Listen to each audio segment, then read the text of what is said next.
Buenas tardes, bienvenidos todos a este post-americano, a una reunión donde vamos a repasar pues todo lo que ha tenido lugar en Boston hace un par de semanas.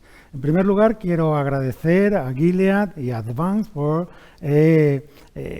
dar este apoyo, esta apuesta decidida por la formación, por la educación, por tener actualizado a todos los hepatólogos españoles en los últimos avances en nuestra especialidad.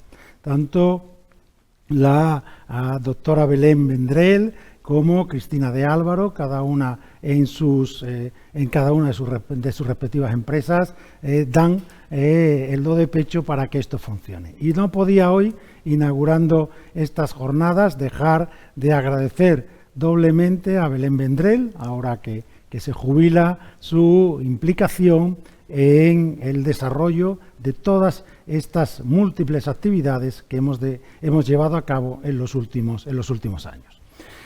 Como sabéis, esto está en el ADN de la AEH, el promover programas formativos, el que estemos al día y el que podamos discutir y compartir conocimiento. Y esta tarde va a ser otra en la que podamos hacerla.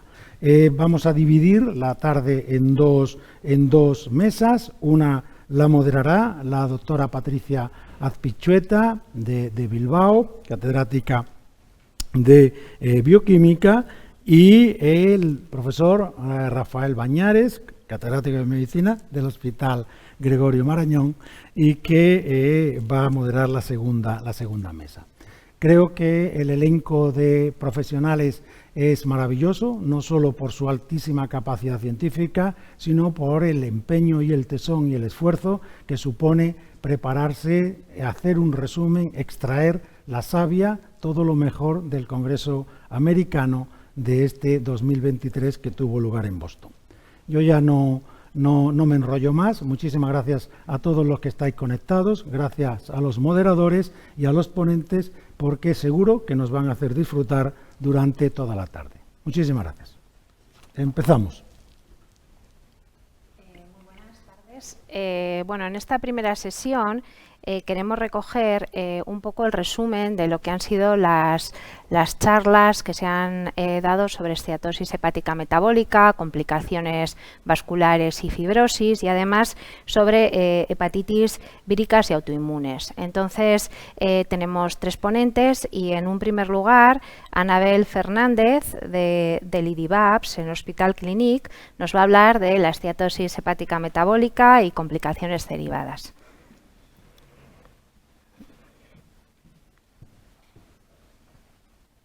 Vale, buenas tardes a todos. En primer lugar, dar gracias a la Junta de la AEH por dejarme formar parte de esta reunión, en la que voy a comentar los trabajos que más me han gustado, que han destacado más sobre investigación básica o translacional, sobre enfermedades hepáticas metabólicas, vasculares y fibrosis. Bien, referente a este último, sobre la fibrosis hepática, comentar un trabajo presentado por Enis Costalari de la Mayo Clinic, donde nos introducía que las células estrelladas activadas secretan vesículas extracelulares fibrogénicas que promueven la fibrosis hepática. Además, estas células activadas tienen una gran necesidad de consumo de energía, por lo que tienen un incremento de glicólisis. Destacaban también que el gen o la enzima exoquinasa 2 era limitante en esta vía, y ellos de manera previa habían analizado o habían observado cómo la subpoblación fibrogénica de estrelladas presentaban una sobreexpresión de este gen exoquinasa 2. Así pues, el principal objetivo de este estudio fue investigar el rol de la glicólisis de manera específica en las células estrelladas en el desarrollo de la fibrosis hepática.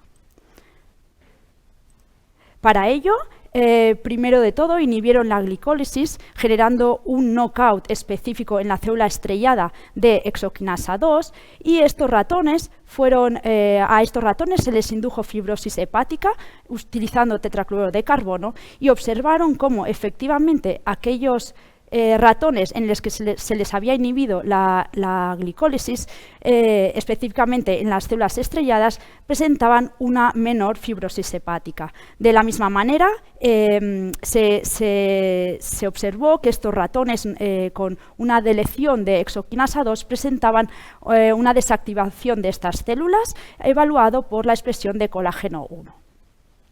Seguidamente identificaron 636 genes que habían sido sobreexpresados en un ratón fibrótico, pero que a la vez habían sido infraexpresados cuando la glicólisis era inhibida en las células estrelladas. De estos genes se realizó un análisis de vías y destacaron de manera significativa aquellas vías que estaban involucradas en la secreción de las vesículas extracelulares. De hecho, comprobaron cómo los ratones que tenían inhibida la glicólisis en las estrelladas presentaban una normalización de la expresión de estos genes involucrados en las vías de las vesículas extracelulares. Además, en un experimento in vitro, validaron dicho resultado, de manera que células estrelladas en las que se había silenciado la exoquinasa 2 y habían sido activadas utilizando un tratamiento de PDGF, presentaban una disminución en la secreción de dichas vesículas. Así pues, con estos resultados sugerían que la glicólisis en las estrelladas sobreexpresan genes relacionados con las vesículas extracelulares en la fibrosis hepática. Finalmente, para analizar el efecto de estas vesículas extracelulares, realizaron un último experimento in vivo y se observó cómo ratones sanos que habían sido tratados con vesículas extracelulares purificadas de plasma de ratones con la glicólisis inhibida presentaban una disminución significativa en el contenido de fibra en comparación con aquellos ratones que habían sido tratados con IVIs purificadas de ratones wild type.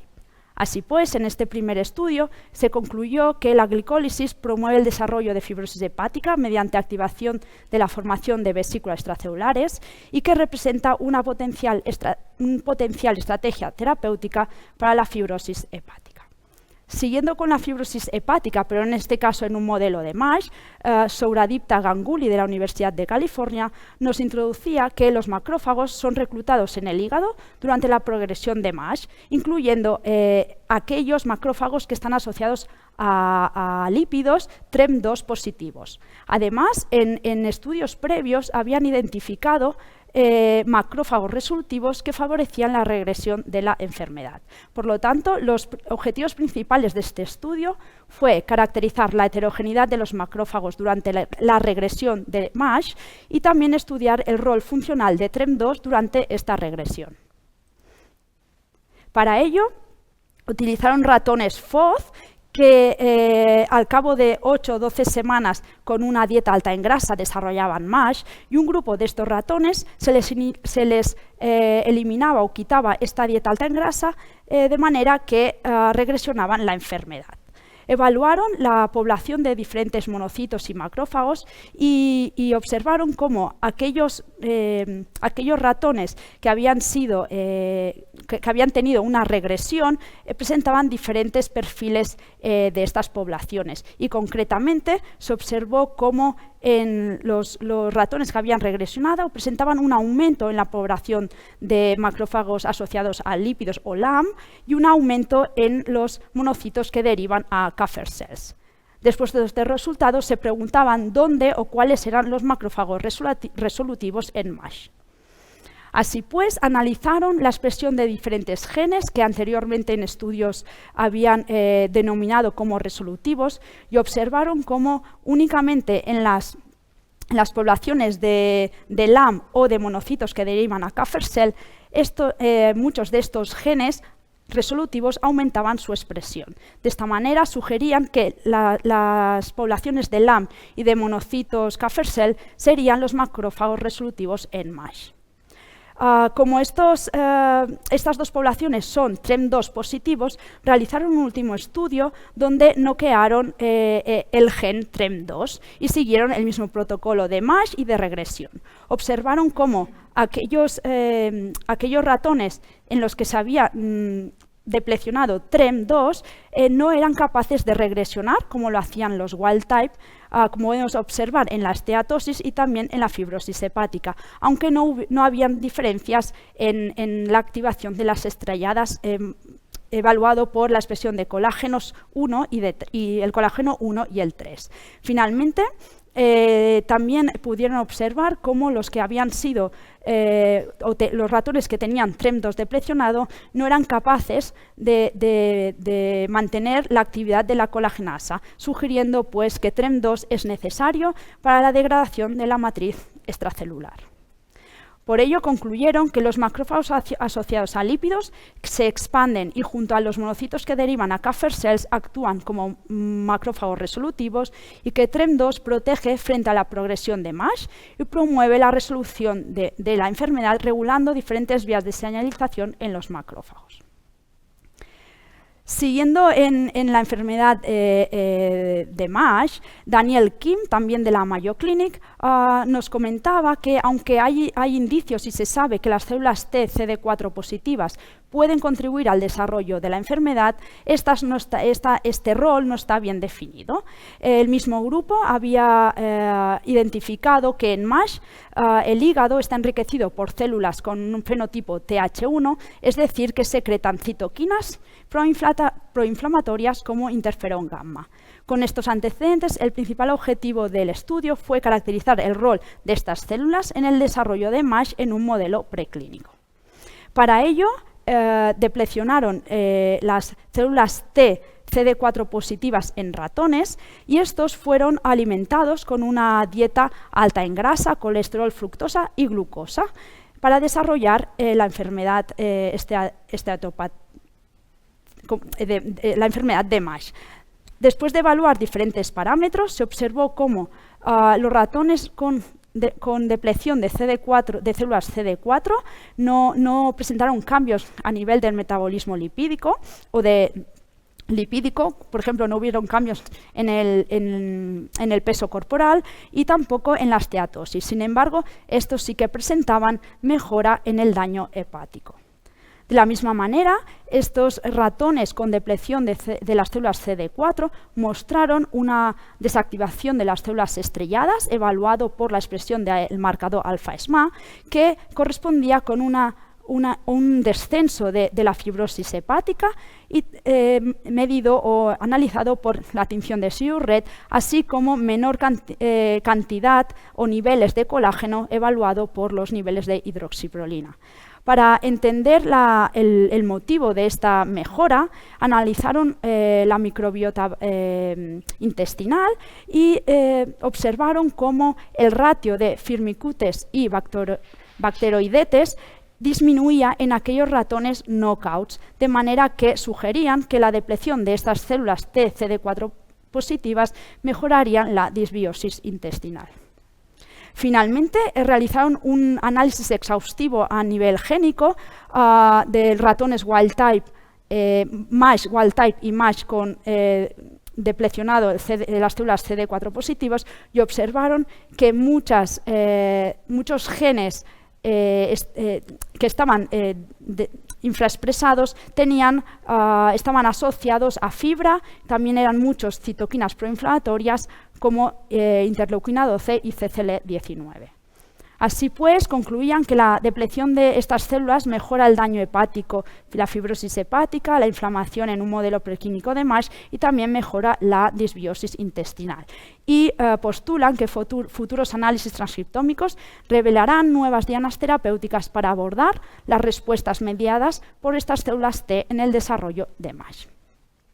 Moviéndonos a otro tipo de daño que sería inducido por alcohol, Carlos Sanz, de la Universidad Complutense de Madrid, nos comentaba y nos introdujo que el alcohol y la dieta alta en grasa induce cambios en la microbiota que promueven la disfunción de las células epiteliales del intestino, favoreciendo así a la translocación bacteriana hacia el hígado.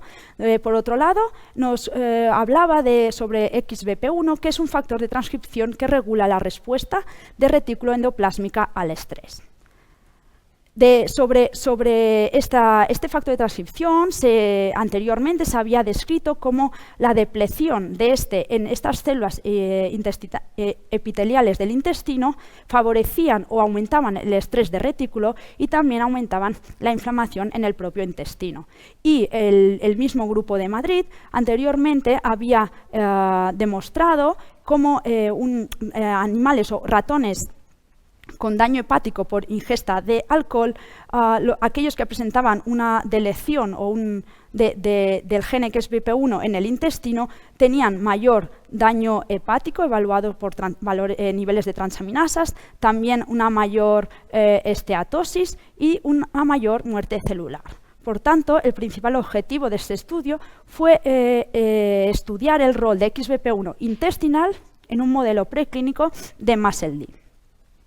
Para ello, ratones wild type y knockout de XBP1 en células epiteliales del intestino fueron alimentados con una dieta denominada dual que combina alcohol con dieta alta en grasa, y observaron cómo aquellos ratones con el knockout presentaban mayor daño hepático.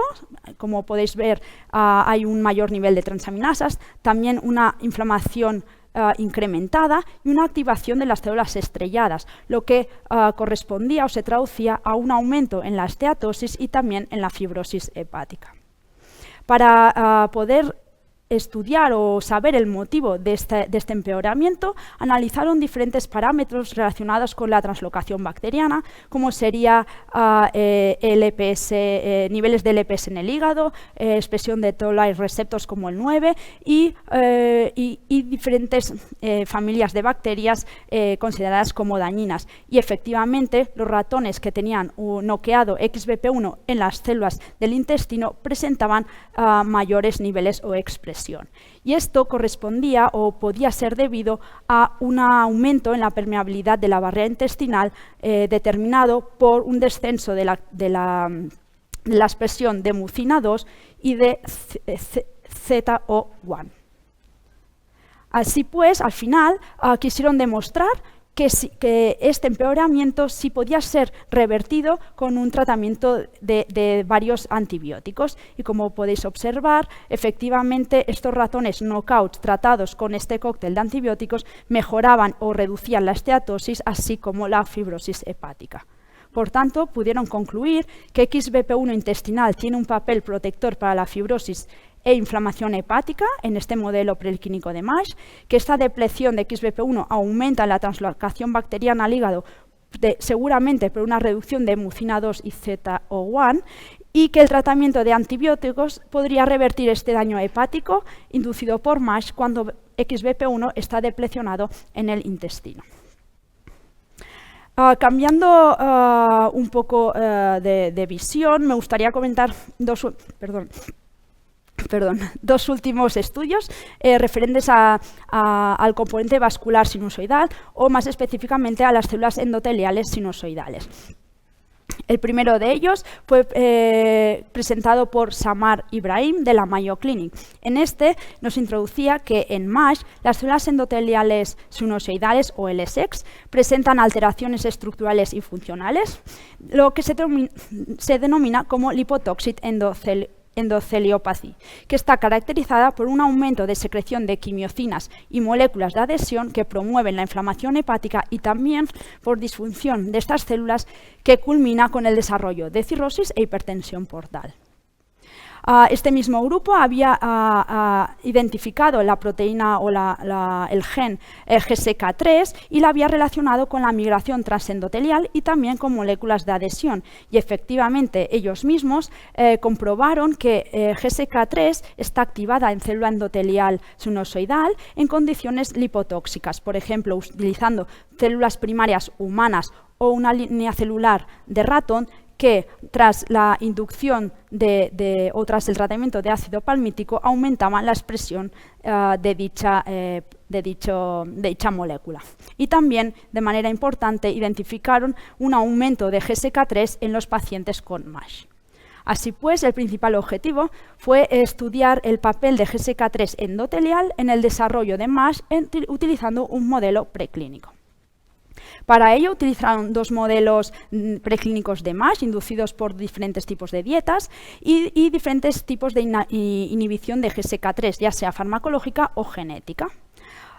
Referente a los resultados, observaron que ratones MASH inducidos por la dieta FFZC que habían sido tratados o que tenían inhibida GSK3 mostraron un descenso en el reclutamiento de macrófagos si lo comparamos con aquellos ratones MASH tratados con vehículo. De la misma manera, también mostraron una reducción en la fibrosis hepática, una reducción en la expresión de moléculas de adhesión como ICAM1, moléculas proinflamatorias como CXCL2 e incluso un descenso o niveles más bajos de la presión portal, todo ello llevando a una mejora del daño hepático.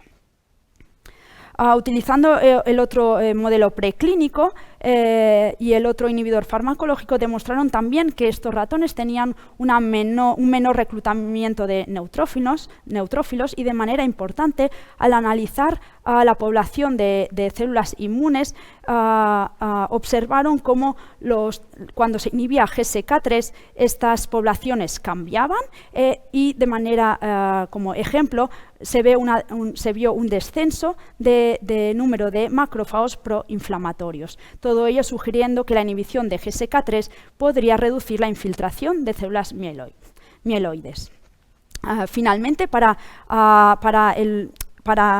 determinar el papel de GSK3 específicamente en el endotelio, se generó un knockout específico en las LSEC, y estos ratones fueron después tratados con diferentes dietas altas en grasa para inducir MASH. Y se observó cómo los knockouts en LSEC tenían unos valores de presión portal menores que los wild type, y a través de un estudio o de un experimento in vitro sugirieron que esta mejora en la presión portal podría ser por una disminución de la contracción de fibra y la resistencia sinusoidal. Así pues, concluían que el estrés lipotóxico promueve la activación de GSK3 en el LSEC, en modelos preclínicos también en humanos, que la inhibición de GSK3 reduce la expresión de moléculas de adhesión y moléculas proinflamatorias, atenuando así la migración transendotelial de células mieloides, y finalmente que la inhibición de GSK3 mejora la inflamación, la fibrosis hepática y la presión portal. Finalmente, me gustaría comentar el trabajo presentado por Laia Vall-Jordà del IDIVAS de Hospital Clínic de Barcelona, y nos comentaba cómo la comunicación sinusoidal es esencial para mantener sano el sinusoide hepático, pero que también puede promover la progresión de la enfermedad hepática. Y esta comunicación se puede dar a través de vesículas extracelulares que contienen microRNAs, entre otras moléculas, y estas pueden cambiar su contenido en la progresión de la enfermedad hepática crónica. Así pues, el principal objetivo fue investigar el rol de los microRNAs contenidos en vesículas extracelulares hepatocitarias como moduladores de la desdiferenciación endotelial en la enfermedad hepática crónica. Primero de ello, purificaron IVs de hepatocitos primarios aislados de ratas sanas y cirróticas, y tras su caracterización, estos fueron utilizados para tratar células endoteliales sanas. Tras 24 horas se realizó una secuenciación de RNA y se vio cómo la desregulación de los genes en gran parte tenían relevancia en diferentes vías de señalización, como la fibrosis hepática y la piroptosis. Moviéndonos a un modelo in vivo, ratas sanas fueron tratadas con estos dos tipos de vesículas hepatocitarias. Tras analizar su internalización en el hígado y mayoritariamente en el endotelio, se analizó la transcriptómica en células endoteliales aisladas de estos animales, y se obtuvo que 110 genes estaban desregulados. Además, se observó cómo la célula endotelial o el endotelio sinusoidal estaba desregulado por un incremento de la expresión de Bovillard factor y una reducción en la vía de señalización de la ENOS. Todo ello sugería que estas vesículas hepatocitarias afectan negativamente al fenotipo endotelial.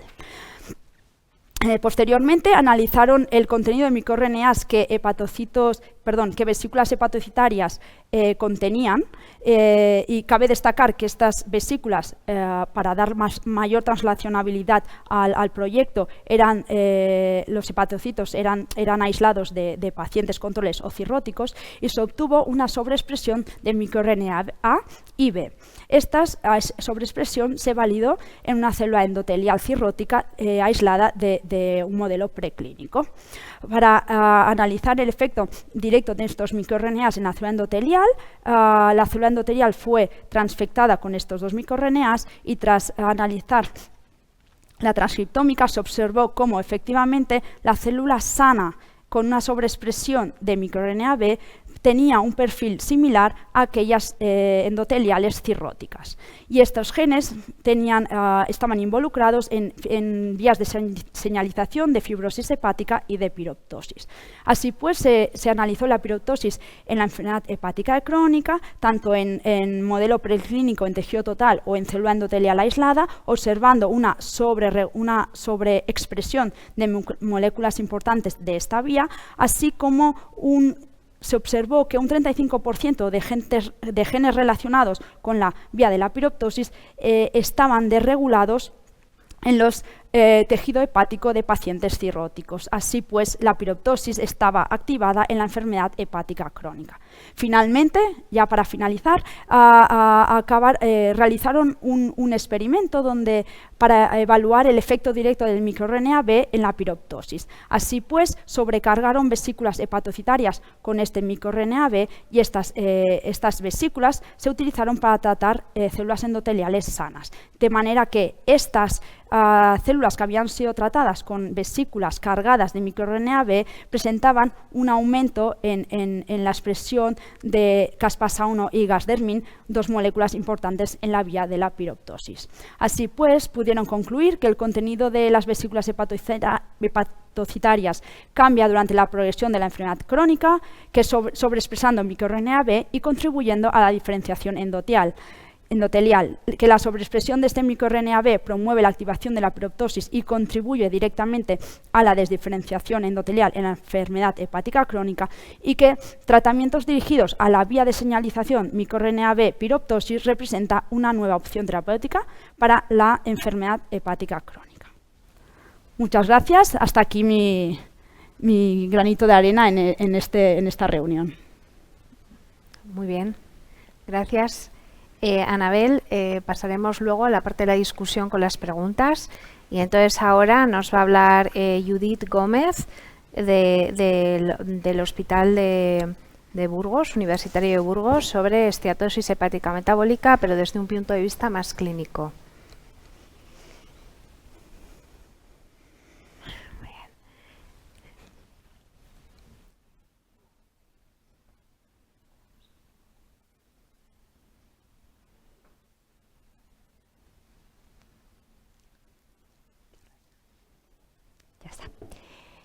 Bueno, pues buenas tardes a todos y muchas gracias a la Junta Directiva de la EH por su invitación. Yo os voy a hablar de enfermedad hepática metabólica, que es una enfermedad que ha despertado mucho interés en el Congreso, como lo muestran los casi 600 abstracts aceptados. Y los avances más importantes en esta enfermedad, desde el punto de vista clínico y de su aplicación, se han dado en el diagnóstico con el desarrollo de marcadores no invasivos y en distintos escenarios para detectar pacientes con más en riesgo, para predecir eventos hepáticos y para evaluar la respuesta al tratamiento, como veréis, y también en cuanto al tratamiento. Empiezo con este trabajo, con este título tan provocador, en el que los autores pretenden comparar la utilidad de FIB4 frente a un nuevo score, el SAFE-SCORE, para detectar la presencia de fibrosis significativa o avanzada en la población general de Estados Unidos. SAFE-SCORE es un score publicado este año en Hepatology que se compone de las variables que veis en el recuadro de abajo a la derecha y que está ideado para detectar fibrosis F2 en la población de atención primaria. Aplicando el score en la base de datos poblacional de nutrición, en la última encuesta de salud y nutrición de Estados Unidos, en pacientes que además tienen FibroScan, es una cohorte de unos 6.000 pacientes, ellos intentan extrapolar estos resultados posteriormente a la población general de Estados Unidos, en la que consideran que puede haber 73 millones de pacientes con MASLD. Y lo que ven, como podéis ver aquí en el recuadro, utilizando puntos de corte para F2 de 8 kilopascales y para F3 de 12 kilopascales, es que FIB4, en el punto en el que descartamos riesgo, por debajo de 1,3, perdería una gran cantidad de pacientes con fibrosis F2 o incluso F3. Veis que, en contraste, SafeScore perdería menos pacientes. El área bajo la curva de SAFE para detectar F2 o F3 fue mejor que la de FIB4 y los autores concluyen que es un score que podría clasificar más correctamente a los sujetos con MASLD que FIB4 en la población general. Otra forma de intentar detectar pacientes con fibrosis significativa o avanzada en población general es este modelo, en el que los autores comparan distintos modelos de Machine Learning frente a las guías actuales que recomiendan cribar con FIB4 y elastografía de transición. Comparan distintos modelos de Machine Learning en 1.200 pacientes, analizando 17 variables sencillas, y estos pacientes tienen biopsia, fibroscan y analítica realizada en el plazo de 6 meses. Y cuando comparan el score de estudio frente a los otros modelos de Machine Learning y frente al algoritmo actual, ven que este clasifica correctamente una misma cantidad de pacientes que FIB4 y fibroscan.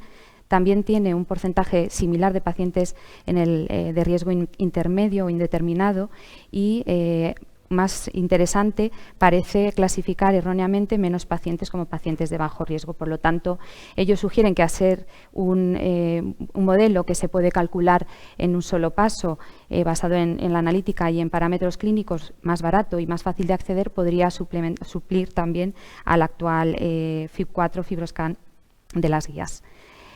Este trabajo es solo para recordar que tenemos que tener en cuenta las características de los pacientes o de la población en la que queremos evaluar nuestros marcadores no invasivos. Aquí los autores quieren ver el efecto del índice de masa corporal en distintos biomarcadores, especialmente en NIS2, que es un biomarcador es un panel comercial en el que se estudia un marcador de apoptosis y otro de fibrosis y que intenta detectar pacientes con NAS en riesgo.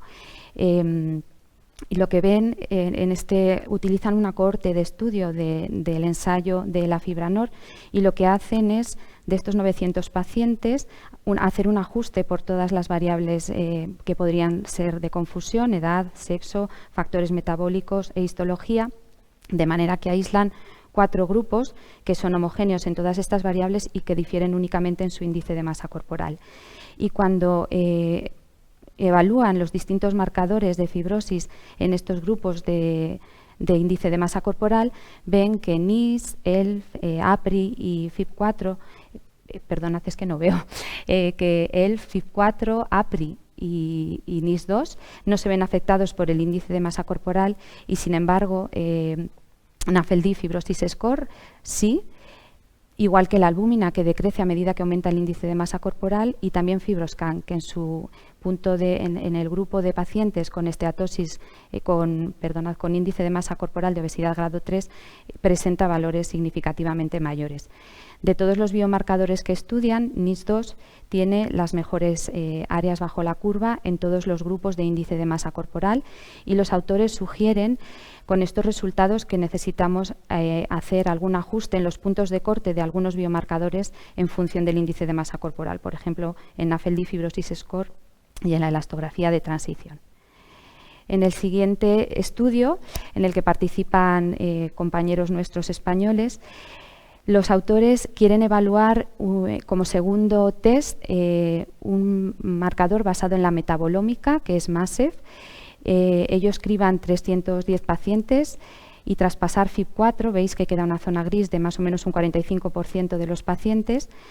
Y cuando aplican como segundo test MASEF, consiguen clasificar correctamente a un 54% de los pacientes, frente a un porcentaje menor, 48% con fibroscan, y clasifican erróneamente también a un porcentaje menor de los pacientes. Estas diferencias no fueron significativas, pero ellos sugieren que al ser también un marcador analítico se podría utilizar como alternativo al FibroScan, que requiere una derivación y que podría sustituir al algoritmo actualmente recomendado por las guías clínicas. Los dos siguientes estudios quieren evaluar la capacidad predictiva de la elastografía de transición de distintas maneras. En este primer trabajo, en el que también hay centros españoles, se intenta evaluar la implicación pronóstica tanto de una medida basal de FibroScan o de scores basados en FibroScan, como de las medidas repetidas sobre la aparición de eventos hepáticos, y también compararlo con otros marcadores o con otros biomarcadores. Agile 3 y Agile 4 son marcadores elaborados sobre FibroScan, en los que se incluyen también parámetros de laboratorio y otros parámetros clínicos, y que están creados para detectar fibrosis F3 o F4 respectivamente. Se trata de un estudio multicéntrico de 16.000 pacientes, retrospectivo, en el que las medidas de FibroScan están separadas por entre 6 y 60 meses, y el evento hepático fue definido como la descompensación o la aparición de hepatocarcinoma. Como veis en la gráfica de abajo a la izquierda, tanto Agile 3 como Agile 4 tuvieron las mejores áreas bajo la curva para detectar o para definir la aparición de eventos hepáticos, y fueron mejores que el resto de los biomarcadores estudiados.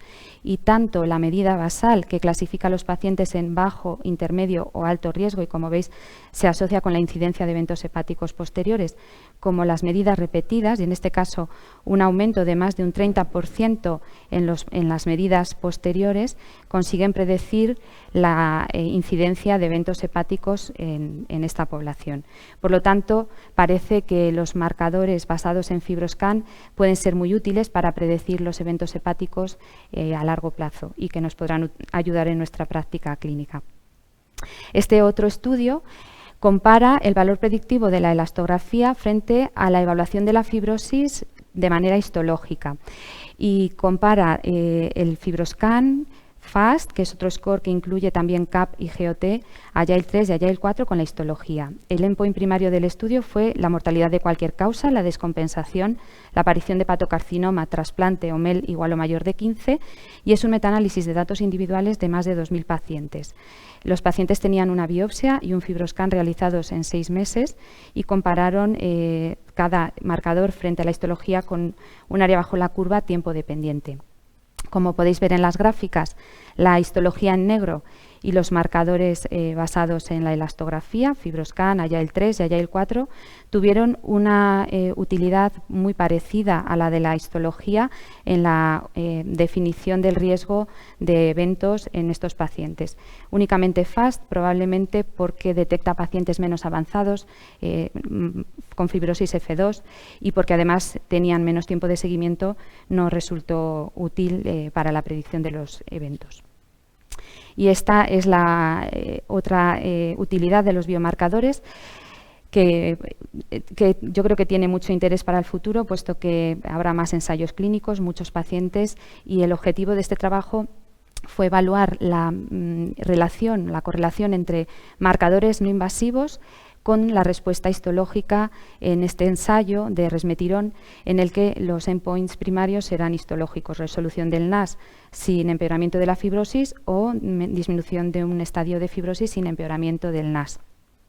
Aquí lo que presento es la correlación entre las medidas no invasivas y la histología. Como veis, los pacientes que consiguieron una reducción en la cantidad de grasa hepática medida por resonancia presentaron con más probabilidad resolución tanto del NAS como de la fibrosis.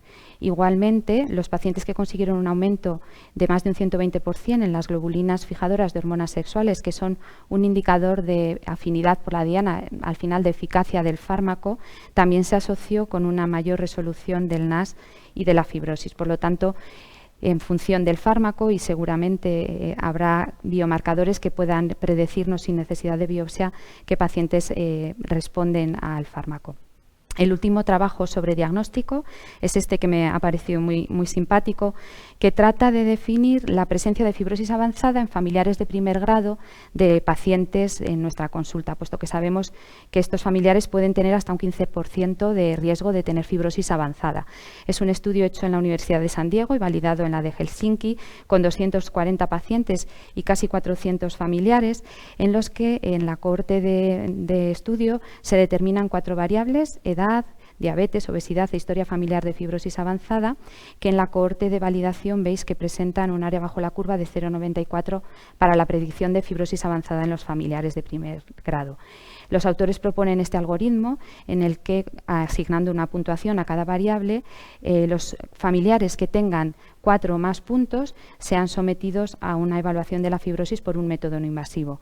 Es un estudio que es curioso porque es útil en el sentido de que es un marcador simple, que no requiere calculadora, no requiere analítica y puede ser utilizado fácilmente en la práctica para el cribado de los familiares. Pasando ya al tratamiento, os presento para empezar este estudio de estatinas, en el que los autores pretenden estudiar el efecto del tratamiento con estatina en la prevención de la enfermedad hepática. Utilizan una cohorte muy grande de pacientes, de más de 200.000, sin enfermedad hepática previa, y haciendo un ajuste por variables de confusión, evalúan el efecto de la toma de estatinas y observan que los pacientes que las toman tienen hasta un 15% menos de probabilidad de desarrollar una nueva enfermedad hepática. Lo que es más interesante aún es que cuando comparan a los pacientes que toman estatinas frente a los que no las toman pero tendrían indicación de tomarlas, el beneficio aumenta de forma que casi un 23% de los pacientes tienen un 23% menos de enfermedad hepática, casi un 30% menos de MASLD y también menos mortalidad de causa hepática. Y el mensaje de este trabajo es que los pacientes que tienen indicación de tomar estatinas deben tomarlas y no tenemos que tener miedo, como muchas veces ocurre en atención primaria. En este trabajo se estudian fármacos antidiabéticos y se evalúa su efecto sobre la enfermedad hepática y renal. Se evalúa específicamente los fármacos inhibidores del cotransportador sodio-glucosa, que son como la dapagliflozina o la empagliflozina, y se comparan con otros fármacos antidiabéticos. Es un estudio retrospectivo en una base de datos muy grande de pacientes con MASLD sin cirrosis y con diabetes. Y lo que observan estos autores es que los inhibidores SGLT1, los SGLT2I, frente a los inhibidores de la dipeptidilpeptidasa 4, tienen un efecto preventivo sobre la aparición de enfermedad hepática, cirrosis, carcinoma hepatocelular o descompensación, y también un efecto beneficioso desde el punto de vista renal, con menos aparición de enfermedad renal crónica, grave y de diálisis. Cuando los comparan frente a los agonistas del receptor GLP-1, el efecto sobre la enfermedad hepática se pierde, pero aún así este fármaco es protector de las enfermedades renales. Y los autores concluyen que el tratamiento a tiempo con SGLT2I o con GLP-1A puede beneficiar desde el punto de vista de los eventos hepáticos a los pacientes con diabetes y MASLD, y que además los inhibidores de SGLT2I tienen una protección adicional contra la enfermedad renal. Paso a los ensayos clínicos, os voy a contar muy poquitos. Icosabutato es un ácido graso modificado que ejerce sus efectos en múltiples células del organismo y que se compara en este ensayo de pacientes sin cirrosis en 2 brazos frente a placebo. El objetivo primario del estudio fue evaluar la resolución de la esteatohepatitis sin empeoramiento de la fibrosis. Y como veis, los pacientes no se consiguió este endpoint primario. Sin embargo, cuando se analizó por separado a los pacientes diabéticos, sí que se observó que había un porcentaje mayor de resolución del NAS frente al placebo. Otros marcadores, como ELF, sí fueron significativamente diferentes entre los pacientes tratados, pero como veis, todos los efectos fueron superiores en el grupo de pacientes diabéticos. El fármaco fue bien tolerado, no tuvo efectos adversos importantes. Y, por lo tanto, al mejorar la histología y marcadores no invasivos de inflamación y fibrosis en pacientes con MAS y diabetes, probablemente sean este grupo de pacientes diabéticos en los que pueda tener más desarrollo el fármaco. Este ensayo evalúa la eficacia y la seguridad de TER-501, que es un agonista de los receptores de hormona tiroidea, en monoterapia o en combinación con un receptor con un agonista del receptor farnesoide. El fármaco se da en 3 dosis diferentes. Hay otro brazo del receptor farnesoide en monoterapia y 2 brazos de combinación. Se aplica a pacientes sin cirrosis y el endpoint primario del estudio fue el cambio relativo en la resonancia, en la grasa estimada por resonancia. Y como veis, este fármaco muestra una disminución dosis dependiente muy rápida, tan rápida como en semana 6 y significativa en la cantidad de grasa hepática. Y además mejora otros marcadores como T1 corregido, que son marcadores de fibroinflamación. Cuando se compara el brazo de combinación frente al brazo de monoterapia, veis que no aporta mucho más. Lo que sí que nos permite ver este trabajo es que los fármacos se pueden administrar en combinación, porque además no hubo datos importantes con respecto a la seguridad, no hubo efectos cardiovasculares ni tiroideos importantes ni efectos gastrointestinales graves. Por lo tanto, este fármaco produce una disminución rápida, significativa y dosis dependiente de la grasa hepática y de la inflamación, y pues es un fármaco de interés para futuros ensayos. Este otro medicamento, retatrutida, es un agonista triple de los receptores de GIP, GLP-1 y de glucagón. Es un estudio de obesidad, en realidad, en el que el fármaco ya ha demostrado pérdidas de peso muy importantes, y lo que aquí presento son los datos del subestudio en pacientes con MASLD. El endpoint primario fue el cambio en la grasa hepática medida por resonancia frente a placebo a semana 24. Y como veis en las gráficas, el fármaco produjo una reducción sustancial de la grasa hepática. Veis incluso que en semana 24 un 85% y en semana 48 más de un 90% de los pacientes resolvían prácticamente la esteatosis, y estas reducciones en la grasa hepática se relacionaron también con mejoría en el peso, en la circunferencia abdominal, mejoría en la resistencia a la insulina y en el perfil lipídico, y los efectos adversos en la población MASLD fueron similares a los de la población de obesos. Por lo tanto, estos datos y la importante pérdida de peso que produce este fármaco soportan hacer estudios posteriores en pacientes con MAS. Paso ya a los 2 últimos ensayos en pacientes con cirrosis. Este estudio es un estudio sobre la seguridad y la eficacia de aldafermin en pacientes con cirrosis compensada. El endpoint primario no fue histológico, fue el cambio en ELF, que como sabéis es predictor de eventos hepáticos, y el fármaco se aleatorizó a 3 brazos frente a placebo de 3 dosis diferentes. Y como veis en la tabla, en la gráfica, ELF disminuyó significativamente y de manera dosis dependiente frente a placebo. Sin embargo, el endpoint secundario, que era la mejoría de un estadio de fibrosis, no se consiguió. Aún así, el fármaco consiguió mejoría en múltiples marcadores de inflamación y fibrosis, y aunque hubo retirada por efectos adversos, ninguno fue relacionado con el fármaco. Y termino con efruxifermin, que es un análogo del factor de crecimiento de fibroblastos 21. Es también un ensayo en pacientes con cirrosis compensada. El endpoint aquí sí es histológico, es la reducción de más de un estadio de fibrosis sin empeoramiento de la esteatohepatitis. Es un ensayo programado a 96 semanas, pero aquí lo que presentamos son los datos de semana 36. Los pacientes no consiguieron esa reducción de más de un estadio de la fibrosis. Sin embargo, como veis, sí hubo una reducción de la esteatohepatitis y también mejoría de otros parámetros como ELF o FAST.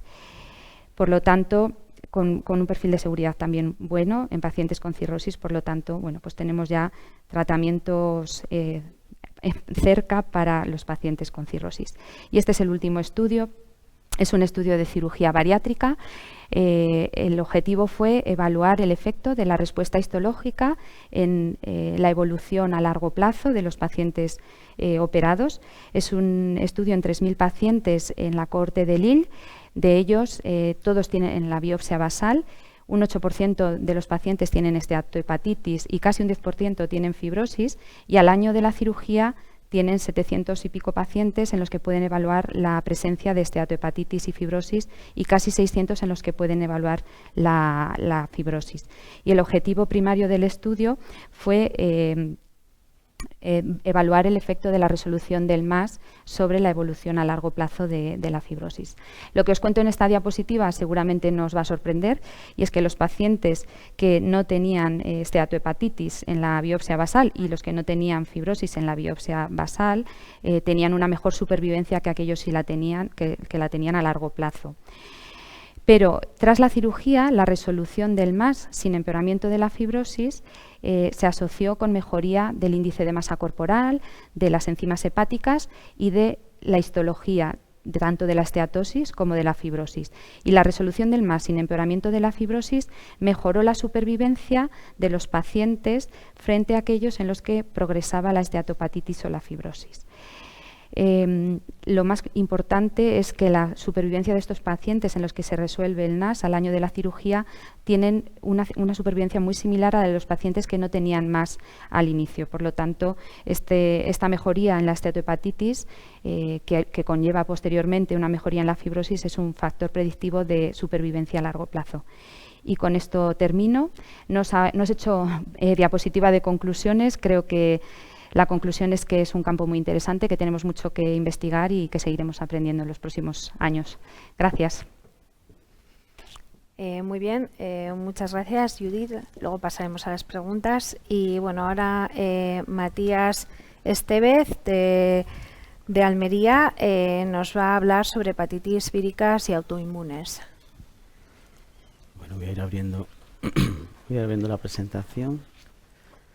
Mientras que la voy abriendo, pues quería dar las gracias a la Junta Directiva de la EAH para contar conmigo para este resumen y quería resumir más o menos lo que voy a explicar en los próximos minutos. Voy a presentar 9 trabajos, 2 de ellos son de virus de hepatitis B, otros 2 son de virus delta, otros 3. Estos 3 son los 3 sobre la nueva molécula, bulevirtide. Presentaré un trabajo también sobre el virus de la hepatitis C.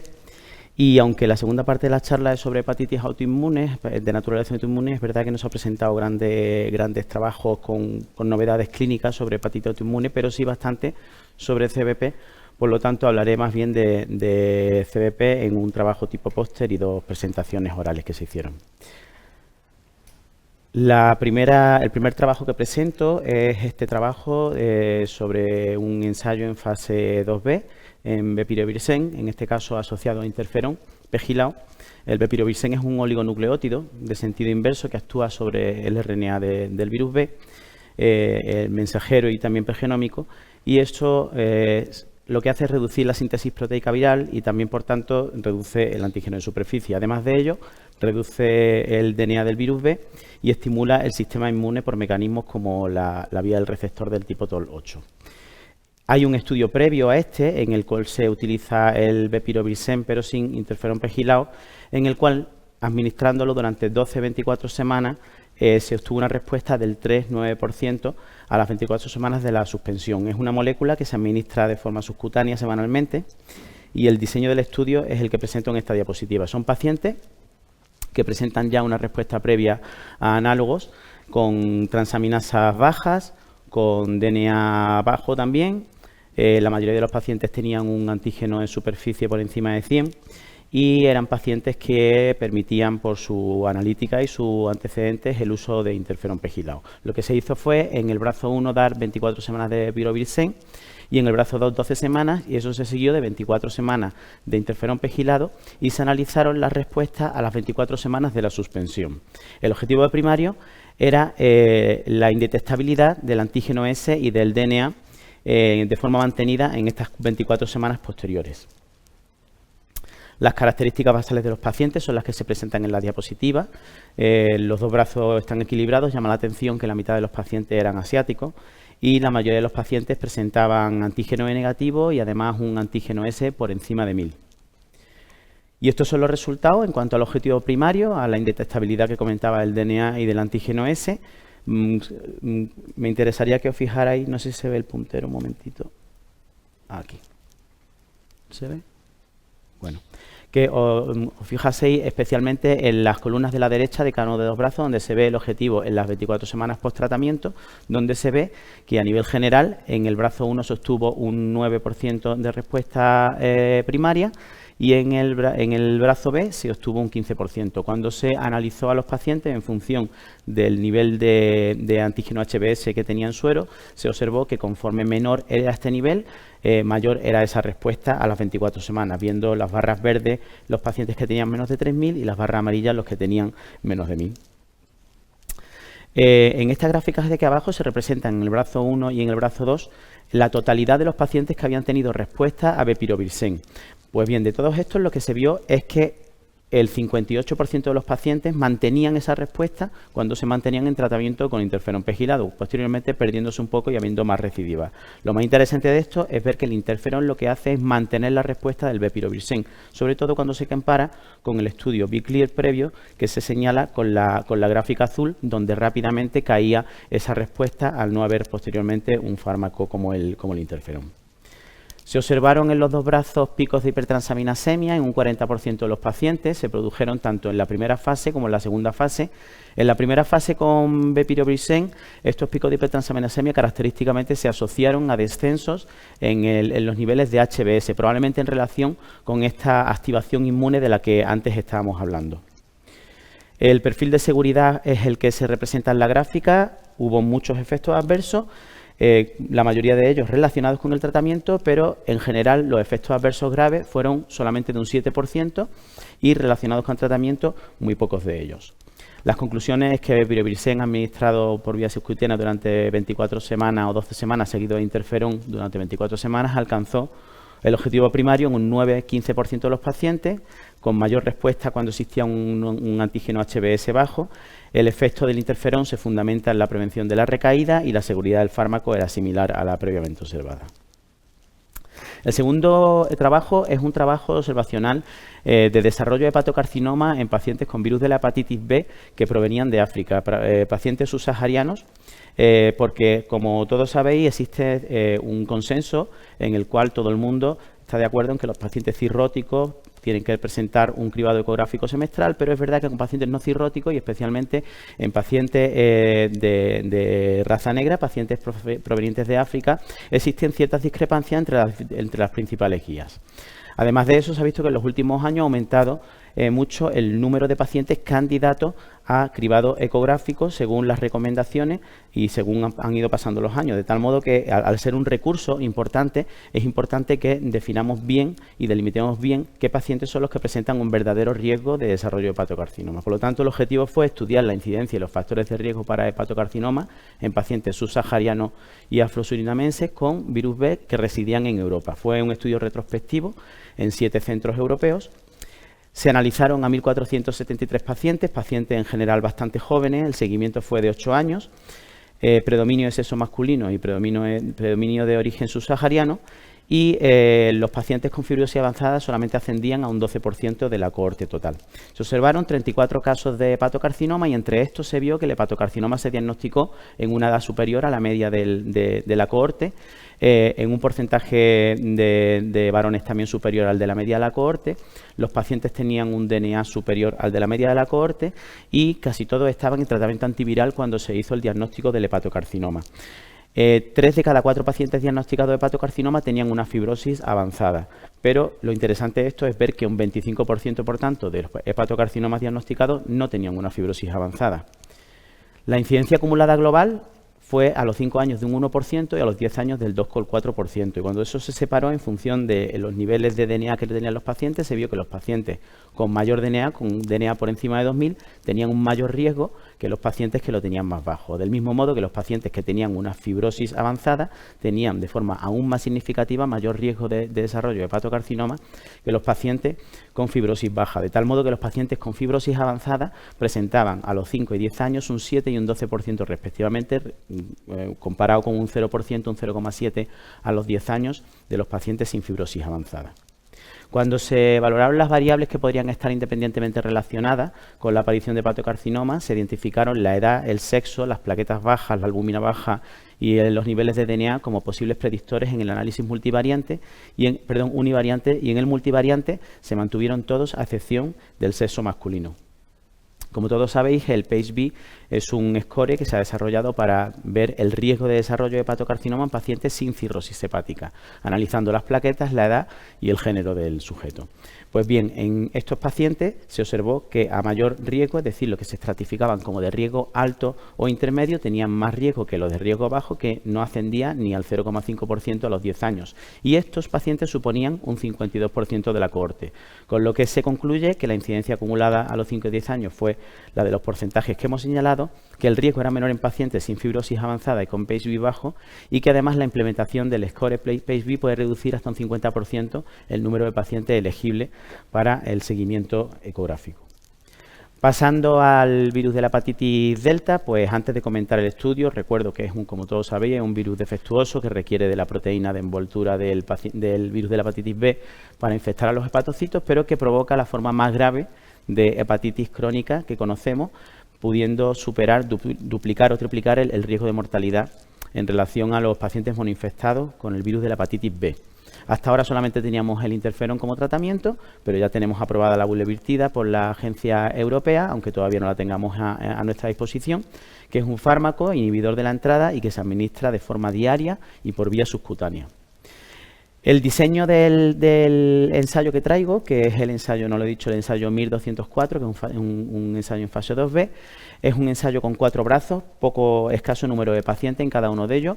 En 2 de los brazos se utiliza monoterapia, bien con interferón o bien durante un año, o bien con bulevirtida a la dosis elevada, a la dosis de 10 miligramos durante 2 años. Y los otros 2 brazos son brazos en los que se utiliza la terapia combinada de bulevirtida e interferón el primer año para posteriormente dejar en monoterapia con bulevirtida, utilizando bien la dosis elevada de 2 miligramos o la baja de 2 miligramos. Eran pacientes con o sin cirrosis, pero siempre compensados, que tenían elevada GPT, pero no mayor de 10 VLC el valor normal, con RNA detectable y con plaquetas que permitían el uso del interferón.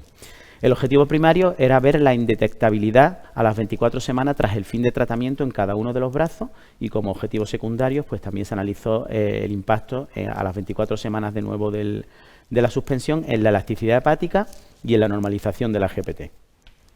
Estas son las características basales del ensayo. Había un predominio de varones, en su mayoría eran caucásicos, y la mediana de kilopascales, como podéis ver, lo situaba en una fibrosis avanzada. La mitad habían recibido terapia con interferón previamente, y en el momento de inclusión en el ensayo la mitad estaban con análogos de los nucleósidos o nucleótidos. En cuanto a los resultados, la indetectabilidad del RNA se vio en el brazo de la terapia combinada con la dosis elevada de bulevirtide en un 46% de los pacientes, lo cual era significativamente mayor que la monoterapia. Cuando se ve la cinética viral, además se ve que el RNA desciende de una forma más abrupta, y en los casos de la recidiva lo hace de una forma más tenue en los brazos combinados, tanto a 2 miligramos como a 10 miligramos combinados con interferón. Y la normalización de la GPT se produjo en el brazo de terapia combinada con bulevirtida de 10 miligramos en un 56% de los pacientes, lo cual era significativamente mejor que la monoterapia. En cuanto a la respuesta combinada de RNA indetectable y GPT normal, se obtuvo en un 28 y 42% respectivamente a 2 o 10 miligramos en terapia combinada, lo cual era superior a la monoterapia. Y por último, en respecto a los cambios en elastografía hepática, se observó que el brazo de interferón no obtuvo un cambio significativo, pero en los 3 brazos en los que se utilizaba la bulevirtida en mono o biterapia se obtuvo una mejoría mediana de unos 2 kilopascales. Se observaron también los cambios que hubo en el antígeno S, viéndose muy pocos casos en los que se produjo una pérdida del antígeno HBS durante el tratamiento, pero todos los casos se produjeron en los brazos combinados. El perfil de seguridad fue el que se presenta en la tabla. Hubo muchos efectos adversos, pero pocos relacionados con la terapia. Solamente hubo una suspensión de tratamiento, y fue debido en el brazo de bulevirtide de 10 miligramos en monoterapia debido a mialgias atribuibles al fármaco, y los efectos adversos más significativos fueron el prurito y las reacciones a nivel del sitio de inyección. Se comprobó que en los brazos de bulevirtide existía un aumento de los ácidos biliares que era dosis dependiente y probablemente atribuible al bloqueo del transportador LTPC. Por tanto, como conclusiones, la combinación de bulevirtide con interferón en su dosis de 10 miligramos tiene las mejores tasas de RNA detectable, GPT normal y respuesta combinada. Se produce una mejoría en la lactografía en las combinaciones con bulevirtide. Existe una pérdida HbS anecdótica, pero en todos los casos se produjo en los brazos de terapia combinada y la combinación es segura y bien tolerada. Los siguientes dos trabajos que presento son dos pósteres en los cuales se analiza el impacto del tratamiento con bulevirtide en los ensayos clínicos de nuevo, pero en este caso impactando sobre la mejoría bioquímica y sobre la mejoría en la fibrosis según marcadores no invasivos. Este primer trabajo, un seguimiento de 48 semanas en el que se incluyeron pacientes del MIR 203, 204 y 301, en el cual se categorizó la respuesta virológica y bioquímica. Las características basales son las que se presentan. Había un predominio de varones, un 40% de cirróticos y la mayoría de los pacientes tenían basalmente unas transaminasas por encima de 1,5 por el valor normal. La mitad de los pacientes estaban en tratamiento con análogos de los nucleótidos en el momento de la inclusión. Y los resultados son los que se presentan en estas gráficas. Como veis, en cada par de columnas se representa el porcentaje de pacientes que presentaban una disminución o una normalización de las transaminasas en función del tipo de respuesta que teníamos. Y lo más interesante es ver cómo seamos más o menos estrictos con la respuesta, la definamos como la definamos, los porcentajes son exactamente los mismos. Ya la definamos como menor de 10.000, menor de 5.000, una disminución de más de 2 logaritmos, etcétera. Esto mismo se traduce en esta gráfica de la derecha, en la que se ve en las gráficas B, C y D que los diferentes perfiles de respuesta, ya sea la indetectabilidad, la disminución de 2 logaritmos o la disminución de 1 logaritmo, obtenían el mismo porcentaje de pacientes con disminución de las transaminasas o normalización de las mismas, que en total son las barras verdes de la derecha de cada uno de ellos, que alcanza el 80%. En la gráfica A, donde se ve la bioquímica de los pacientes que no habían presentado una respuesta virológica, a pesar de que esta normalización o disminución significativa por debajo de 1,5 los niveles normales era menor, alcanzaba también más del 40%. Con lo que los autores concluyen que la mejoría bioquímica se observa en la mayoría de los pacientes tratados con bulevirtide y la mejoría bioquímica se produce a menudo en ausencia de una clara respuesta virológica. De forma muy similar, lo que hace este segundo póster es analizar lo mismo, la misma respuesta bioquímica, pero además añadirle los valores de los test estimadores de fibrosis no invasivos. De tal modo que se incluyeron pacientes de los estudios de los ensayos MIR 204 y MIR 301, con unas características basales similares a las anteriores por motivos evidentes, y lo que se vieron fueron dos cosas muy interesantes. En primer lugar, es que tanto el descenso de las transaminasas como el descenso en los marcadores que estiman la fibrosis de forma indirecta, se vio que eran exactamente los mismos, las curvas eran las mismas, si utilizara la dosis de 2 o de 10 miligramos de bulevirtide. Y en segundo lugar, se observó que esta mejoría, tanto en las transaminasas como en los estimadores de fibrosis, se observaba también de forma independiente al tipo de respuesta, viendo las curvas verdes, que son la respuesta completa, indetectabilidad o más de 2 logaritmos, las curvas de las líneas azules, que son las de la respuesta parcial, pacientes que descendieron un logaritmo, y los pacientes que no respondieron, que son las líneas rojas. El trabajo sobre virus C que presento es un trabajo observacional con un amplísimo número de pacientes, un trabajo indio, retrospectivo, basado en el modelo Punjab, que es un algoritmo de microeliminación que tienen en una región de India donde existe un 3,6% de seroprevalencia y en el cual tratan a pacientes de forma descentralizada y obtuvieron una respuesta viral sostenida del 91,6%. Utilizaron fármacos en muchos casos al ser un trabajo retrospectivo que actualmente quedan un poco obsoletos, como la combinación sofosbuvir-daclatasvir en pacientes no cirróticos, y en un primer periodo utilizaron en pacientes cirróticos un tratamiento guiado por el genotipo, y en un segundo periodo ya sí utilizaron el sofosbuvir-patasvir añadiendo o no ribavirina en función de que los pacientes tuvieran una cirrosis compensada o no. Este trabajo lo que analiza es la tasa de recompensación en pacientes descompensados, lo cual es muy interesante, y en las definiciones consideran que el paciente está descompensado si tiene uno o más entre ascitis, hemorragia variceal o encefalopatía, y definen como progresión de hipertensión portal la aparición de varices esofágica o algún evento hemorrágico por hipertensión portal. La recompensación se definía por la no existencia de complicaciones, la existencia de respuesta viral sostenida durante 12 meses y por la resolución de la ascitis sin diurético, la ausencia de encefalopatía sin tratamiento profiláctico y la no aparición de episodios de hemorragia variceal. Y los objetivos fueron analizar dicha tasa de recompensación y analizar los eventos clínicos que se produjeron. Pues bien, entre abril de 2018 y diciembre de 2022 lo que se trataron fueron 50.000 pacientes, de los cuales 1.152 eran pacientes con cirrosis descompensada.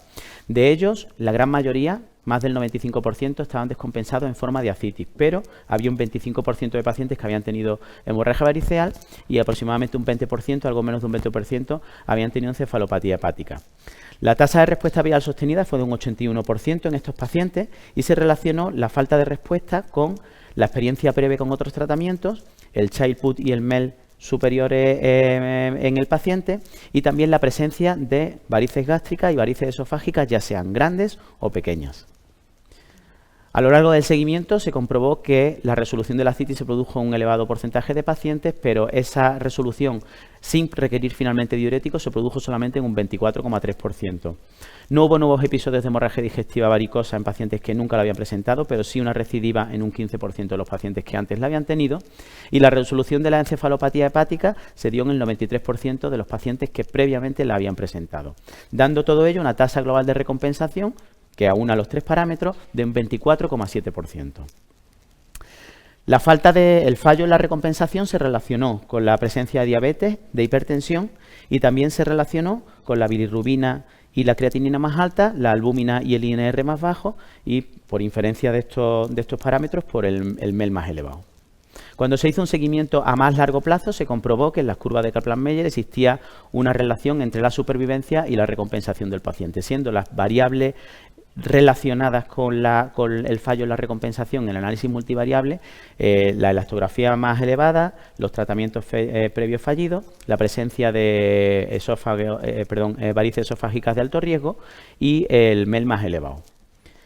La progresión de hipertensión portal, que antes la hemos definido, se produjo en el 13,7% de los pacientes. Y eso también infería en las curvas de supervivencia, siendo los pacientes con una progresión los que tenían menor supervivencia a largo plazo. Las variables que se relacionaron con la progresión fueron el fallo a tratamiento previo y la presencia de varices de alto riesgo o la hemorragia varicosa. Por último, la incidencia de hepatocarcinoma acumulada fue del 2,9% con 33 casos. Por lo tanto, concluyeron que la respuesta viral sostenía en un 81% de pacientes, con recompensación en 24% de ellos y progresión en el 13% de ellos. Pasando ya a la parte de colangitis viral primaria, el primer trabajo que voy a presentar es un trabajo referente al prurito. Es un trabajo que me pareció interesante, porque nos habla un poco de la poca importancia o del no especial cuidado que ponemos en esta variable, y es un trabajo observacional que se hizo en 32 centros alemanes en los cuales se recogieron datos entre 2019 y enero de 2023 para ver cuántos pacientes y cuáles eran sus características recogían en su historia la presencia de prurito. Estos pacientes con colangitis viral primaria presentaban, de los 500 pacientes que se analizaron, 117, es decir, un 23% presentaban prurito en su historia clínica. Se reflejó este prurito más en la historia clínica de los pacientes que estaban tratados en hospitales académicos, llamemos hospitales universitarios o hospitales de tercer nivel. Y viendo la subdivisión de los pacientes entre pacientes con prurito o sin prurito, como se ve en la gráfica de la derecha, se vio que los pacientes con prurito eran pacientes más jóvenes, eran pacientes con más síndrome depresiva registrado, pero no había diferencia en los dos brazos, es decir, en el brazo de pacientes con prurito o sin prurito, en cuanto al tratamiento que estaban recibiendo. La parte más interesante del trabajo es ver que, mirando fármaco por fármaco, la medicación que estaba recibiendo el paciente, no existía diferencia en el porcentaje de pacientes que recibiesen esa medicación en función de si eran pacientes con o sin prurito, viéndose que 3/4 partes de los pacientes con prurito no estaban recibiendo ningún tratamiento para ello. Y de los que lo recibían, la mitad de los pacientes lo que recibían era bezafibrato, y de los pacientes que no recibían bezafibrato, la mitad recibían antihistamínicos, que, como todos sabéis, producen un efecto sedativo, pero no un efecto sobre el prurito colestásico. De modo que concluyen que el prurito es un síntoma frecuente, que no se trata de forma adecuada y consideran necesaria una mayor formación y homogeneidad en el abordaje de este síntoma. Los últimos dos trabajos son dos trabajos que se presentaron en forma de presentación oral. Este primer trabajo era un trabajo muy esperado, que eran los resultados del ensayo ELATIV en fase 3. se presentó el trabajo como late break abstract y a la vez también se sacó el New England satélite de este trabajo, y habla del efecto de la fibra NOR, que es un agonista PPAR dual alfa y delta de administración oral, que aumenta el metabolismo de los ácidos biliares y su eliminación, y que también tiene un efecto antiinflamatorio sobre la colangitis biliar primaria. Como todos sabéis, la colangitis biliar primaria, hasta el momento solamente tenemos dos alternativas terapéuticas, que son el ácido ursodeoxicólico y el ácido beticólico, y en muchos casos la respuesta es incompleta, alcanzando en algunos casos entre el 40 y 50% de respuesta no satisfactoria. Y en otros casos el paciente no tolera la terapia, que en el caso del ácido ursodeoxicólico este porcentaje puede ser de entre un 5%. Pues bien, el objetivo primario fue evaluar la respuesta bioquímica en semana 52 de tratamiento según los criterios POISE, que son los que se ponen en la diapositiva: fosfatas alcalina menor de 1,67 valor normal, con un descenso del 15% y con bilirrubina normal.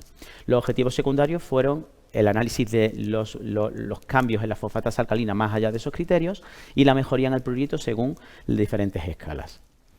Eran pacientes que se incluyeron que no habían respondido a 12 meses con ácido ursodeoxicólico o bien no lo habían tolerado. Eran pacientes que tenían una bilirrubina alta en muchos casos, aunque nunca por encima de dos veces el nivel normal, y pacientes que tenían una fosfatas alcalina, en este caso sí elevada, por encima de 1,67 el valor normal. Se aleatorizaron 2-1 a recibir el afibranor o bien recibir placebo durante al menos 52 semanas hasta 104 semanas en algunos casos, y posteriormente en la fase abierta del estudio todos los pacientes recibieron el afibranor.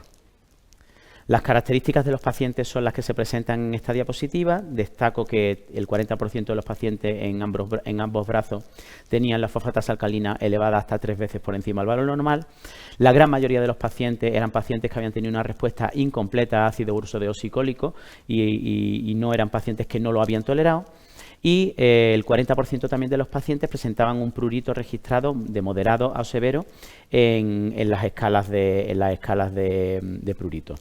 Más del 40% de los pacientes presentaban una fibrosis avanzada. Los resultados son los que se presentan. La normalización de las fosfatas alcalinas se produjo un 15% en el brazo de la afibranor frente a un 0% en el brazo placebo.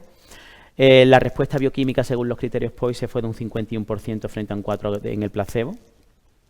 Y se pudo observar que este descenso de las fosfatas alcalinas se producía en casi todos los casos en las 4 primeras semanas para luego mantenerse en el tiempo. En cuanto a la mejoría en las escalas del prurito, se puede ver que las escalas que eran multidimensionales, que son la PBC 40 Itch Score y la 5D Itch Score, presentaban una mejoría significativa frente al brazo placebo, mientras que en la PBC Worst Itch Score, que es un score unidimensional, existía una mejoría, pero no significativamente superior a la del brazo placebo.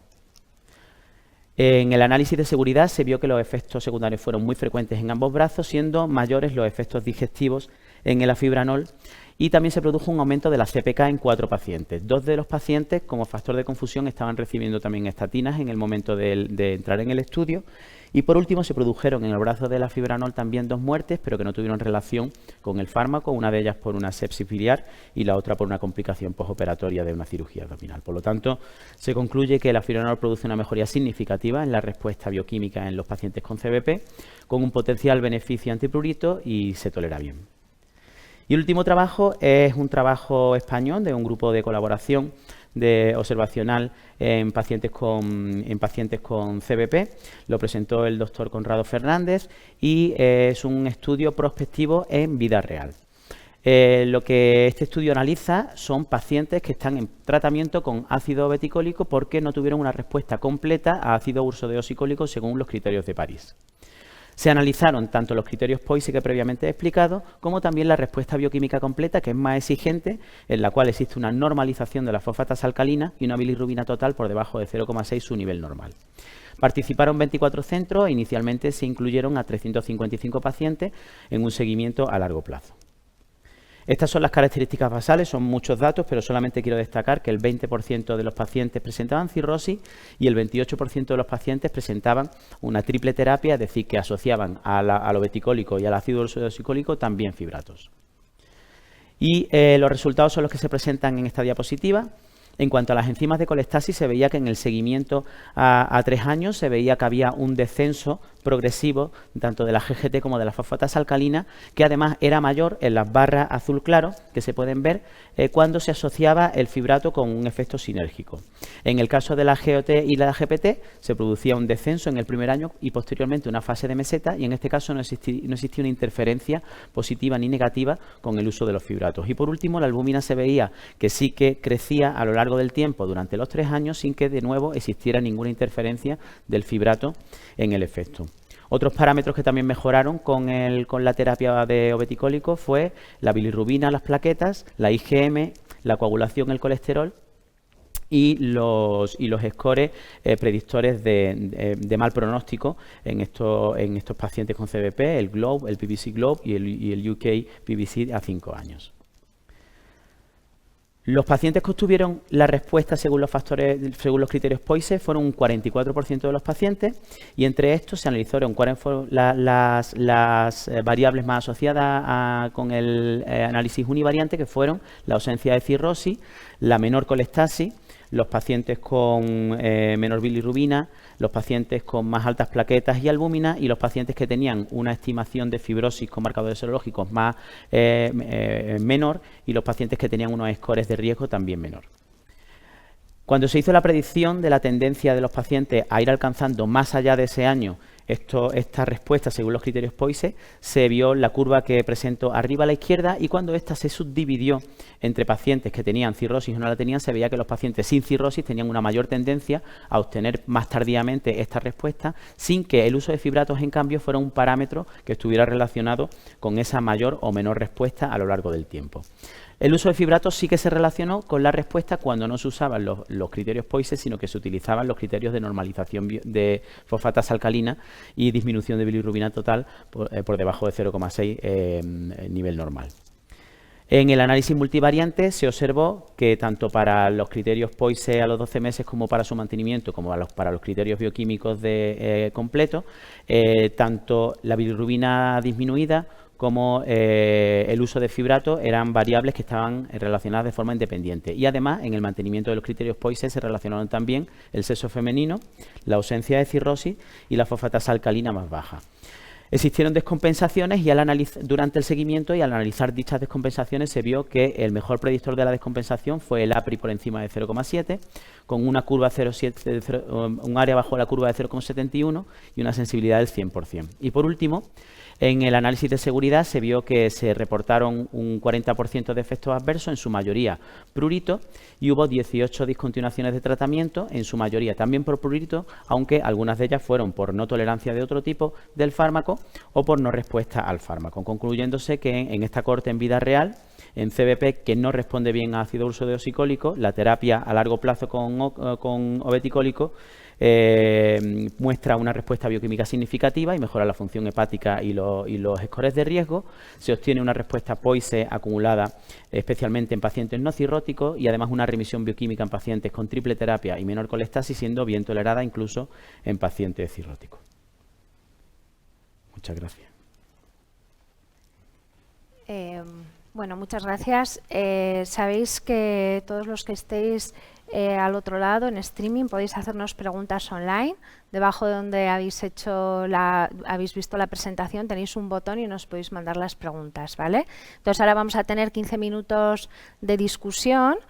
Entonces, mientras mandáis preguntas, me gustaría a mí comenzar un poco el debate, ¿no? Y entonces, bueno, me ha parecido en general que habéis elegido pues charlas como muy punteras, ¿no? Y entonces, en todas ellas pues veo como una unión, ¿no? Por ejemplo, Anabel, vamos a empezar pues un poco, ¿no?, desde el punto de vista como más básico.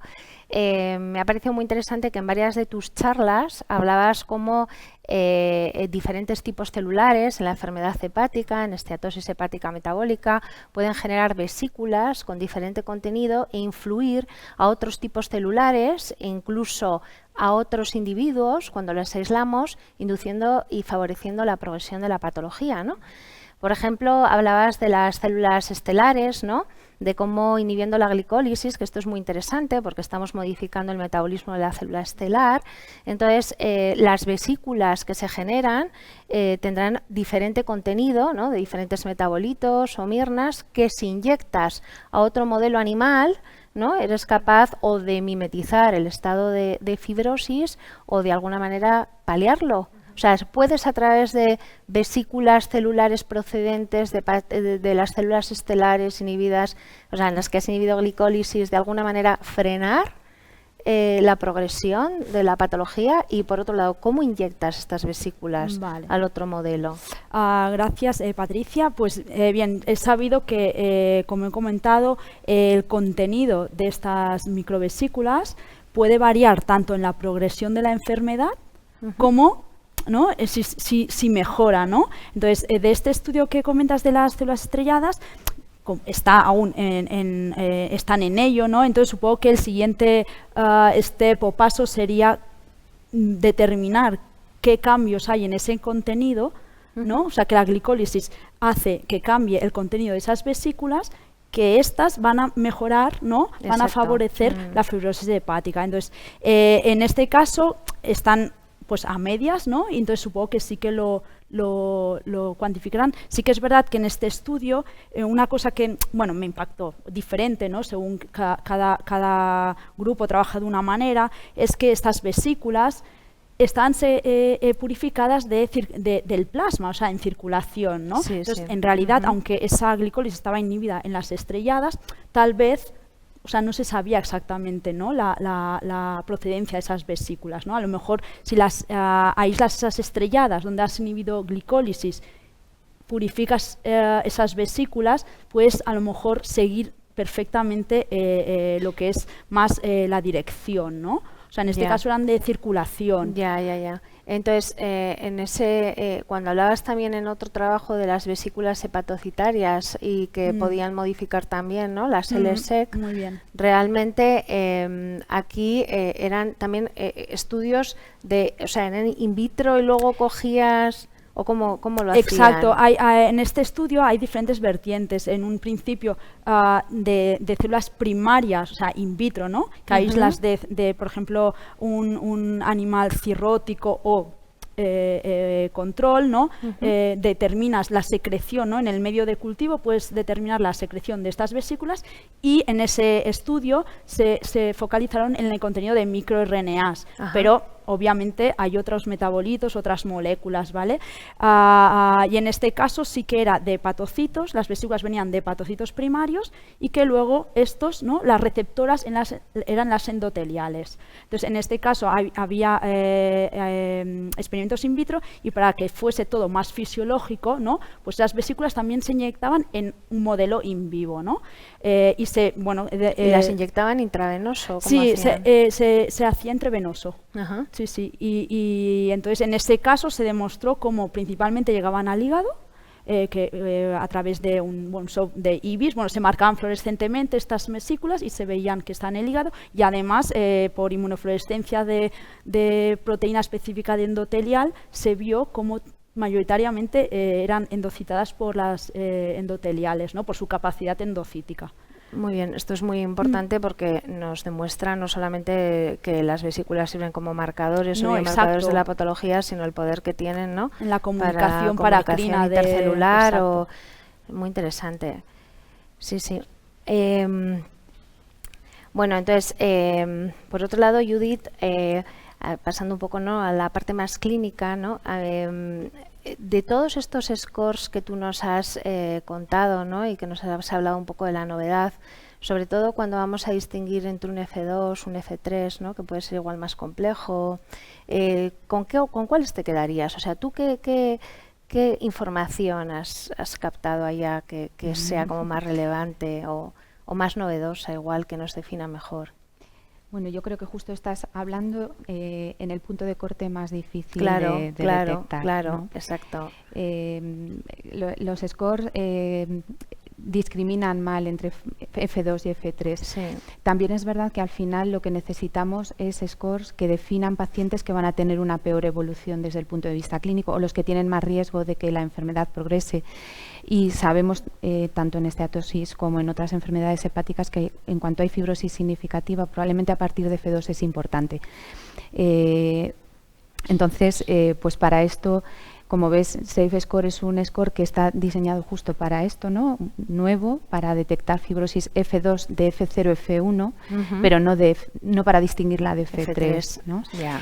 Y podría ser interesante como alternativa al FIB4 porque parece, no he presentado todos los datos del estudio, pero parece que con menos fibroscanes conseguimos encontrar más pacientes con fibrosis significativa. O sea, además de que clasifica mejor a los pacientes, hace que necesitemos menos test de segunda línea. Para detectar fibrosis F3 y F4 tenemos APRI. Tenemos también los marcadores de elastografía nuevos como Agile 3 o Agile 4. Yo creo que hay un boom de biomarcadores que todavía no tenemos muy claro ni en qué población se pueden utilizar, qué dificultades tienen en su aplicación, por ejemplo, si se ven afectados por la obesidad, por la presencia de diabetes. Claro. Entonces, yo creo que este es un tema en el que hay mucho que investigar y ahora mismo muy poco que concluir. Y que es muy interesante. Y otra cosa que me ha parecido muy interesante es lo que nos has contado sobre el MAFLD o MASLD o NAFLD Predictive Score, ¿no? Dentro de Familiar Predictive Score o la capacidad predictiva dentro de una familia, ¿no? De que puedan desarrollar en el futuro la esteatosis hepática metabólica, ¿no?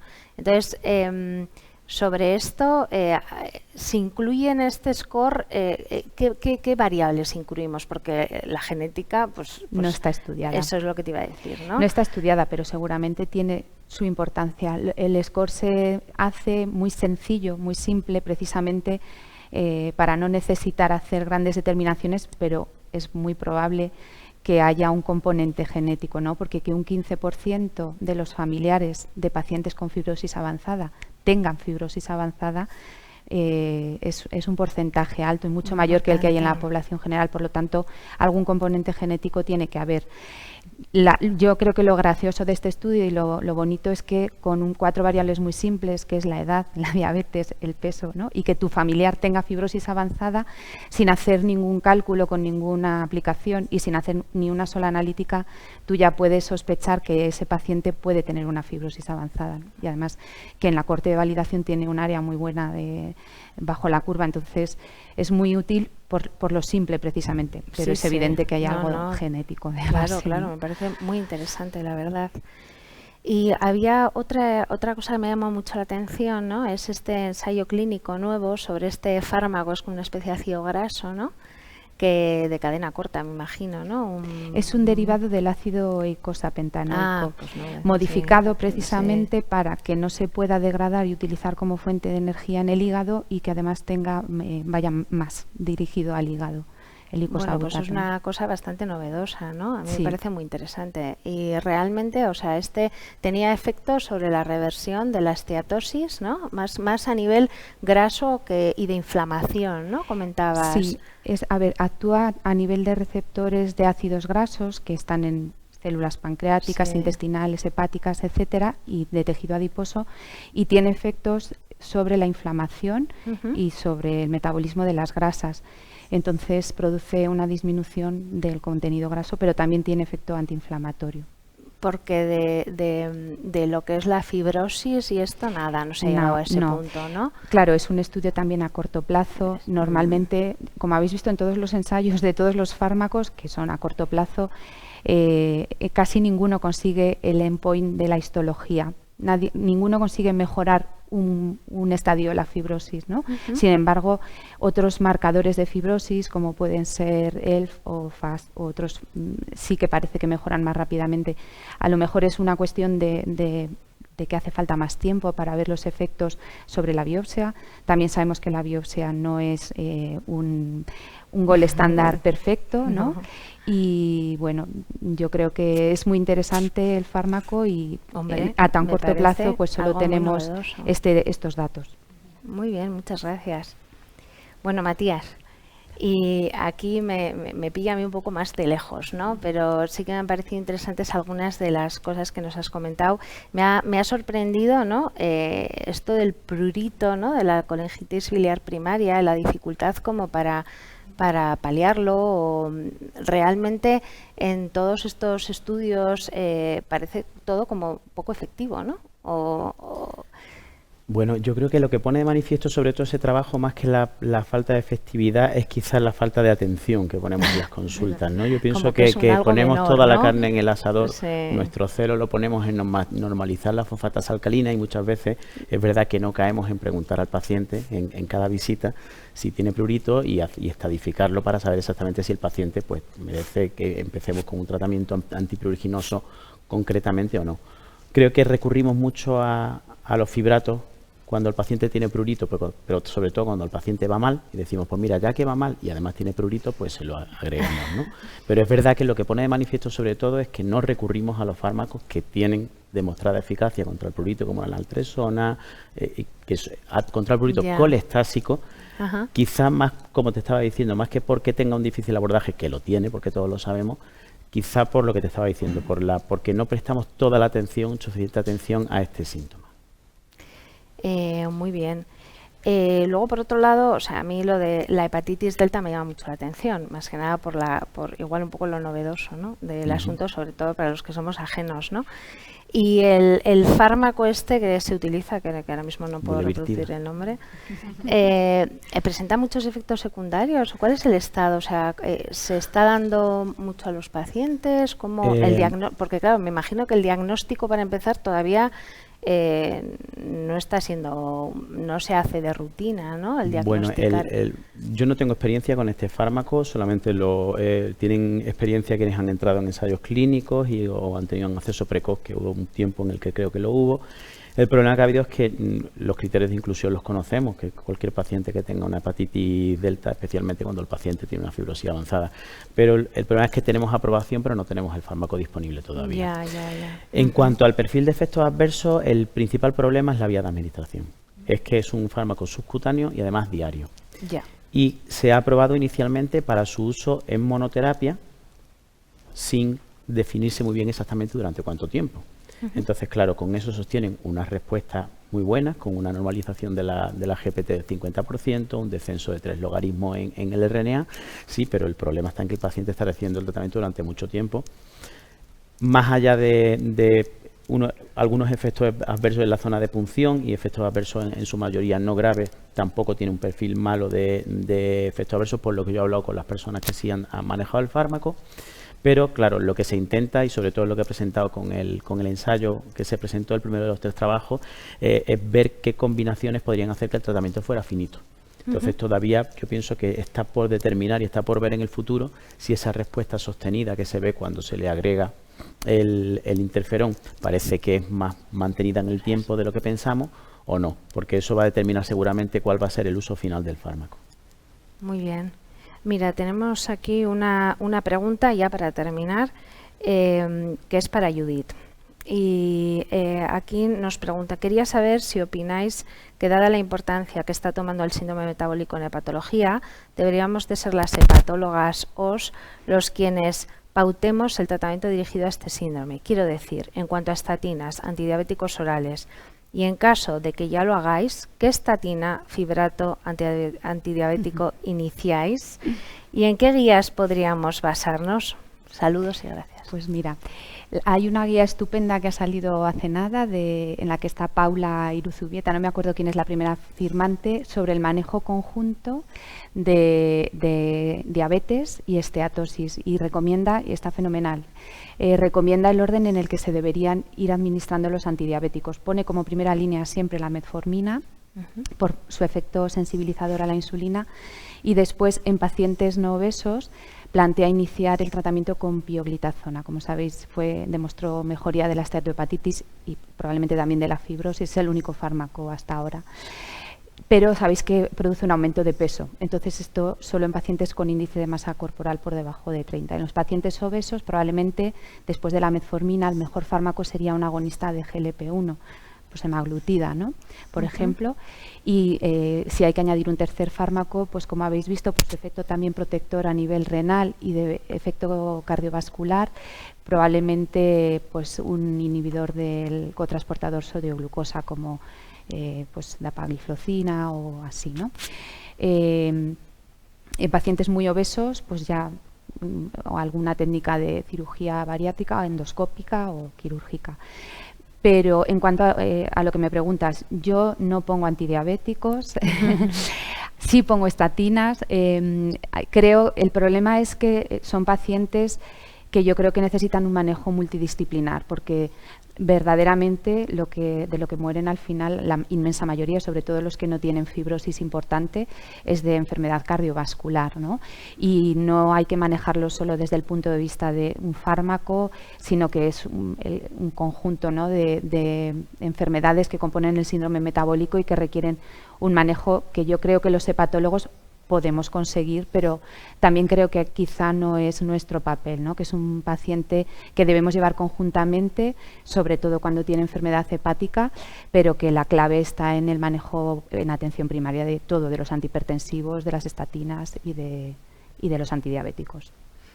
Muy bien, pues muchas gracias y gracias a todos por escucharnos, y ahora tenemos un ratito de descanso hasta la siguiente sesión.